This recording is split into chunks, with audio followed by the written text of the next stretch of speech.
Halo Bapak Ibu dan Saudara-saudara yang kasih Tuhan, senang sekali hari ini kita berjumpa lagi. Kita akan bersama-sama merenungkan firman Tuhan, tetapi sebelumnya mari kita berdoa. Terima kasih Tuhan untuk setiap pertolongan Tuhan di dalam kehidupan kami. Terima kasih sungguh karena Tuhan selalu memegang tangan kami, Tuhan berjalan bersama dengan kami dalam setiap musim kehidupan kami. Dan ampuni kami jika sepanjang kami menjalani kehidupan kami melakukan hal-hal yang tidak seturut dengan kehendak Tuhan. Kiranya Tuhan menolong kami supaya apapun yang kami pikirkan, apapun yang kami ucapkan dan kami tindakan, semuanya seturut dengan kehendak Tuhan. Terima kasih ya Tuhan, di dalam nama Tuhan Yesus kami berdoa, haleluya, amin. Bacaan kita pada hari ini berdasarkan Kejadian pasal 50 ayat 22 hingga ayat yang ke-26. Kejadian pasal 50 ayat 22 hingga ayat yang ke-26. Lembaga Alkitab Indonesia memberikan judul Yusuf meninggal. Adapun Yusuf, ia tetap tinggal di Mesir beserta kaum keluarganya, dan Yusuf hidup 110 tahun. Jadi Yusuf sempat melihat anak cucu Efraim sampai keturunan yang ketiga. Juga anak-anak Makhir, anak Manasye lahir di pangkuan Yusuf. Berkatalah Yusuf kepada saudara-saudaranya, "Tidak lama lagi aku akan mati. Tentu Allah akan memperhatikan kamu dan membawa kamu keluar dari negeri ini, ke negeri yang telah dijanjikannya dengan sumpah kepada Abraham, Ishak, dan Yakub." Lalu Yusuf menyuruh anak-anak Israel bersumpah, katanya, "Tentu Allah akan memperhatikan kamu. Pada waktu itu kamu harus membawa tulang-tulangku dari sini." Kemudian matilah Yusuf berumur 110 tahun. Mayatnya dirempah-rempahi dan ditaruh dalam peti mati di Mesir. Demikianlah pembacaan firman Tuhan pada hari ini. Sungguh berbahagia kita yang diberikan kesempatan untuk mendengarkan, merenungkan, memelihara, bahkan dipegang tangannya untuk melaksanakan di dalam kehidupan kita sehari-hari. Haleluya. Bapak, Ibu, dan Saudara-saudari yang dikasihi Tuhan, beberapa waktu yang lalu ketika saya mempersiapkan pernikahan saya, waktu itu bulan Februari, saya persiapannya bukan Februari ya, Januari, Desember, November mungkin. Nah, ketika saya dan waktu itu calon suami saya berencana mengadakan syukuran sederhana bersama dengan keluarga di tempat terbuka, jadi pengennya outdoor. Nah, tetapi ketika kami datang di tempat yang sebenarnya ingin kami gunakan untuk syukuran sederhana itu, ibu pemilik itu bilang pada kami, "Tapi Mas, Mbak, ini kan nanti kegiatannya dilaksanakan pada bulan Februari. Nah, kemungkinan besar akan ada hujan." Ya kan nggak mungkin ya kalau calon pendeta kemudian menggunakan pawang hujan. Begitu yang dikatakan oleh ibu itu kepada kami. Lalu kami juga tertawa dan ya sudah, akhirnya kami tidak jadi menggunakan tempat tersebut karena memang akan kesulitan kalau turun hujan di tempat yang terbuka, jadi memang agak sulit. Nah, akhirnya kami mencari tempat yang lain. Tetapi kemudian perkataan ini menggelitik. Berarti sekarang ini masih banyak yang menggunakan pawang hujan. Bahkan pernikahan-pernikahan yang dilakukan oleh orang-orang Kristen sekalipun rupanya juga masih banyak yang menggunakan pawang hujan. Ya, kami percaya bahwa nanti Tuhan akan menolong, Tuhan akan menyertai pernikahan. Tapi kan ya jaga-jaga. Semuanya sudah dipersiapkan, semuanya apa ya, kita kan jaga-jaga. Ini bukan sekadar urusan hujan saja, tapi dalam kehidupan sehari-hari saya juga sering berjaga-jaga. Ya, saya menyerahkan kepada Tuhan, tapi kan ya jaga-jaga. Kalau ternyata Tuhan punya keputusan yang lain. Hal itu memang berjaga-jaga itu adalah hal yang baik. Ya toh, nggak selalu salah ya, tidak selalu salah. Orang juga hidup ya berjaga-jaga. Tuhan juga pernah memerintahkan kepada kita untuk berjaga-jagalah. Tetapi tentang iman tidak seharusnya kita berjaga-jaga.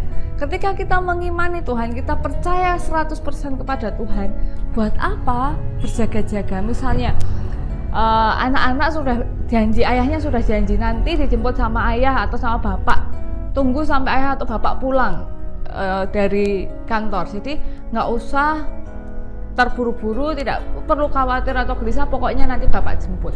Misalnya harusnya pulang jam 2 sampai setengah 3 itu bapak nggak datang-datang dan nggak bisa dihubungi. Lalu akhirnya anaknya ini pesan Gojek, ternyata nanti bapaknya datang. Nah, bapaknya kan kecewa sekali. Tadi kan bapak sudah bilang, bapak pasti jemput, tunggu dulu sampai bapak pulang. Nah, begitu juga relasi kita dengan Tuhan. Apakah kita ketika kita mempercayakan sesuatu kepada Tuhan, apakah kita benar-benar mengimaninya dengan sungguh-sungguh? Ya, saya akan menikah, saya percaya bahwa Tuhan akan menyertai pernikahan saya. Kalau itu hujan, Tuhan juga pasti punya rencana ketika hari itu hujan. Dan benar, pernikahan saya, di hari pernikahan saya, sore harinya memang gerimis. Tapi pun itu menambah sukacita karena kan tidak perlu berpanas-panas dan lain-lain. Nah, masalah iman ini juga bukan masalah sih, peristiwa tentang iman ini terlihat nyata di dalam kehidupan Yusuf. Yusuf di saat-saat menjelang ia meninggal, ia berkata kepada saudara-saudaranya supaya nanti tulang-tulangnya dibawa ke tanah yang sudah dijanjikan Tuhan kepada nenek moyangnya, kepada ayahnya, kepada kakeknya, dan ia minta supaya ia dikuburkan di sana. Ini adalah permintaan seorang Yusuf yang tidak pernah ia duga, tidak pernah ia tahu. Rupanya nanti bangsa Israel akan mengalami kesulitan di tanah Mesir. Mereka akan kesusahan untuk pergi dari tanah Mesir, untuk pergi ke tanah yang sudah dijanjikan kepada nenek moyang mereka. Ini tidak diketahui oleh Yusuf. Yusuf tidak tahu tentang masa depan. Tetapi Yusuf mengimani bahwa anak-anaknya, saudara-saudaranya juga akan diperhatikan oleh Tuhan. Dan ketika mereka diperhatikan oleh Tuhan, Yusuf percaya dia menitipkan dirinya untuk dikuburkan di tanah perjanjian karena dia 100% percaya kepada Tuhan. Ia percaya bahwa Tuhan akan menepati janjinya. Ia juga percaya bahwa Tuhan akan melindungi keluarganya. Dan kepercayaan itu tidak pakai tapi. Tapi nek misalnya memang ora aku tak ning kene wae ora apa-apa. Tidak terucap. Walaupun Yusuf raganya, tulang-tulangnya menunggu begitu lama untuk kembali ke tanah perjanjian, tetapi di hari menjelang kematiannya dia tidak bilang, ya kalau memang nggak bisa pulang ya tapi nggak apa-apa sih kalau nggak bisa pulang, tak di sini aja nggak apa-apa. Enggak. Dia percaya 100% Tuhan pasti menepati janjinya. Dia percaya 100% Tuhan akan melindungi keluarganya. Kenapa kok Yusuf bisa percaya sedemikian rupa? Jawabannya hanya satu, karena Tuhan yang menanamkan iman itu di dalam diri Yusuf. Tuhan menanamkannya kepada Yusuf dan Tuhan memperlihatkan di dalam kehidupan Yusuf. Di dalam lika-liku kehidupan yang ia lalui, di dalam setiap kesesakan, di dalam ketidakadilan, di dalam penderitaan, di dalam pembuangan, di dalam semua yang ia alami, Tuhan menunjukkan bahwa Tuhan selalu menolong Yusuf. Iman itu diberikan oleh Tuhan kepada Yusuf dan Tuhan menolong Yusuf untuk terus menjaga benih yang diberikan oleh Tuhan. Dan cara Tuhan adalah menolong Yusuf terus-menerus. Maka dari itu Yusuf melihat bahwa Tuhan yang sudah selama ini menolongku pasti menepati janjinya. Ini loh, dari hal yang nggak mungkin sudah dibuang, ya dapat tuan yang baik tetapi malah difitnah sampai dikurung. Kok ya malah sekarang diberikan jabatan, diberikan kuasa di tanah orang lain yang bukan siapa-siapa di tempat ia merantau, menjadi seorang yang berkuasa.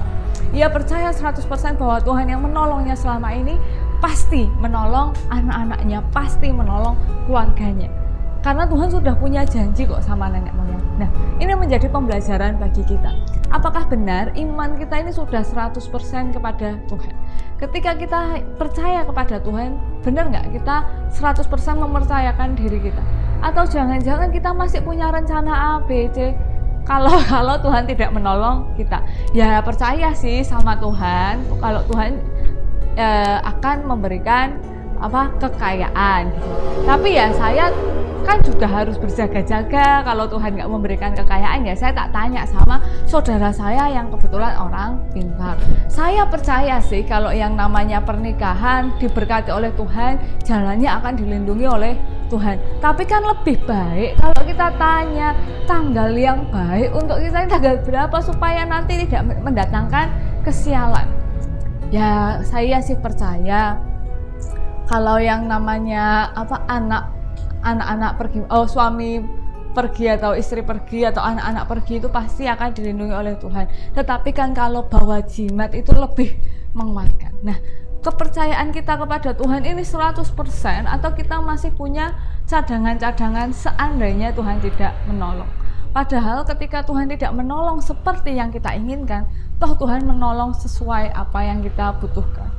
Yusuf tidak pernah menginginkan dibuang ke tanah Mesir. Yusuf tidak pernah ingin digoda oleh istri Potifar. Ia tidak pernah membayangkan bahwa ia akan dipenjara.